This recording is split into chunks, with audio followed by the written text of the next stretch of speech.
The biggest story in British Columbia right now, perhaps after the bombing in Boston, is the provincial election.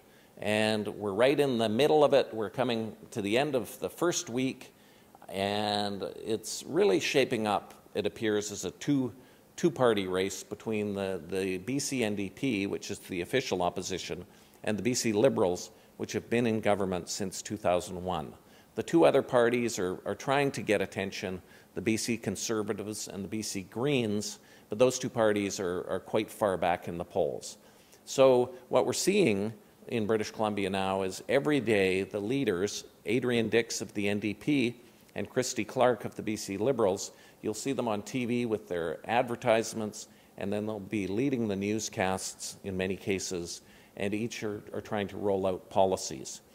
One of the things Adrian Dix has promised is to freeze ferry fares, and this will take place, the freeze, if he's elected on May 14th, will last until March 2015. So that's nearly 2 years when ferry fares will be frozen.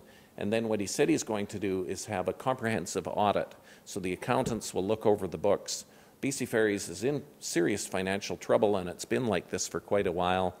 And Adrian Dix was asked whether he thought that the senior managers at BC Ferries, if they were being paid too much, and he basically suggested that this was the case, and that he's going to be reviewing the salaries of the BC Ferries staff as well, the managers, if he's elected.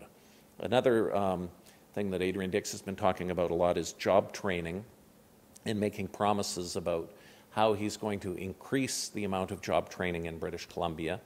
And he's also talked about investing in BC's forests. The response from the BC Liberals has been that Adrian Dix is spending too much money. The finance minister, Mike de Jong, has called him the billion-dollar man, looking at the cost of his promises over a 4-year NDP government.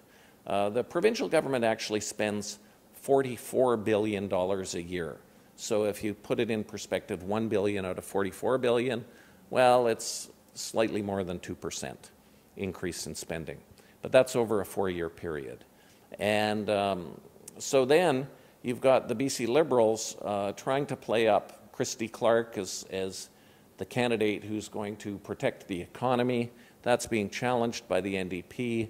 And what you'll often see if you watch the regular newscasts is that a BC Liberal will make a statement or a promise, and then the NDP will come on and say, well, they made a promise not to sell BC Rail. They made a promise not to introduce the harmonized sales tax, which was voted down in a referendum. So the NDP is trying to say that the Liberals can't be believed, and the Liberals are trying to say that we should be trusted with the economy. One of the other issues, though, in the election is the carbon tax. And this is a tax that only exists in British Columbia, and it results in higher gas prices, higher home heating costs, but we also have lower personal income taxes. So Gordon Campbell introduced this, and it's gradually risen. It was $10 a ton, and now it's up to $30 a ton in BC. And Christy Clark has said she's going to freeze it at $30 a ton for the next 4 years, or 5 years. And Christy Clark, right now the government is collecting $1.24 billion in the carbon tax. The Green Party has said they want to raise the carbon tax to $50 a ton. So this is Jane Sturck, their leader, is saying that she wants to increase the carbon tax, but for low-income people that they wouldn't have to pay it. So presumably that means some sort of tax credit or a return in some way. So the Greens want to increase the carbon tax, and then the BC Conservatives, who are not as concerned about climate change and the environmental issues, the BC Conservatives, under their leader, John Cummins, has promised to eliminate the carbon tax. And he says he would do this over 4 years. So this is a key difference between the parties. The Liberals will keep it the same. The Greens will increase it, and the Conservatives will eliminate it. And the Conservatives have not explained how they will replace the lost revenue, which is, as I said, $1.24 billion. It's a lot of money. The NDP has not said yet how they'll deal with the carbon tax in terms of whether it'll be increased or whether it will stay the same. In the last election, they had promised to eliminate it, and as a result, they lost a lot of votes to the Green Party, and that promise might have cost them the last election. This time, they're going to keep it. The leader, Adrian Dix, says he wants to move the carbon tax revenue into transit. And so there's a big debate over where we're going to get new rapid transit. Should we get it along Broadway to UBC? Should we get rapid transit train in Surrey?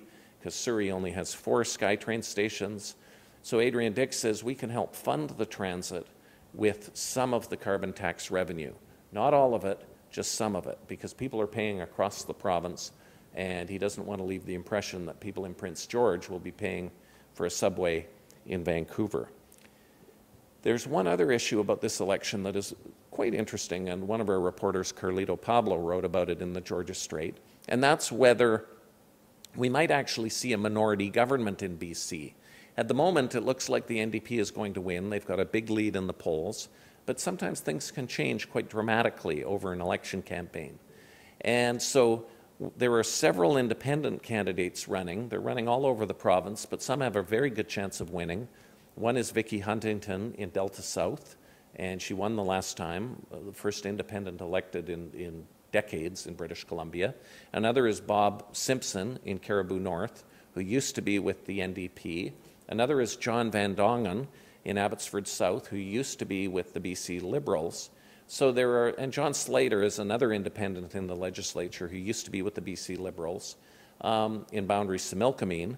And so you've got a chance of some independents getting elected. Another, Arthur Hadland, is running up in Peace River North, and he's seen to have a chance. And the Greens are not running against some of the independents because they want them to have a chance of getting elected. So if we have a minority government, that means whoever wins the most seats is going to have to work with the other parties, or one or more of the other parties, or the independents, to govern effectively. Otherwise, the other MLAs in the legislature can vote them down. And that will result in some different policies. We've seen that at the federal level when Paul Martin won a minority government in 2004. Stephen Harper had a minority government in 2006 and 2008. So Canada was governed with a minority government for 7 years until Stephen Harper won a majority in 2011.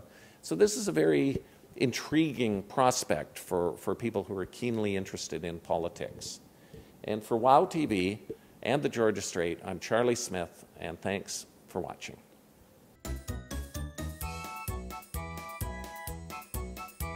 感谢收看今天的大温故事，我们下期再见。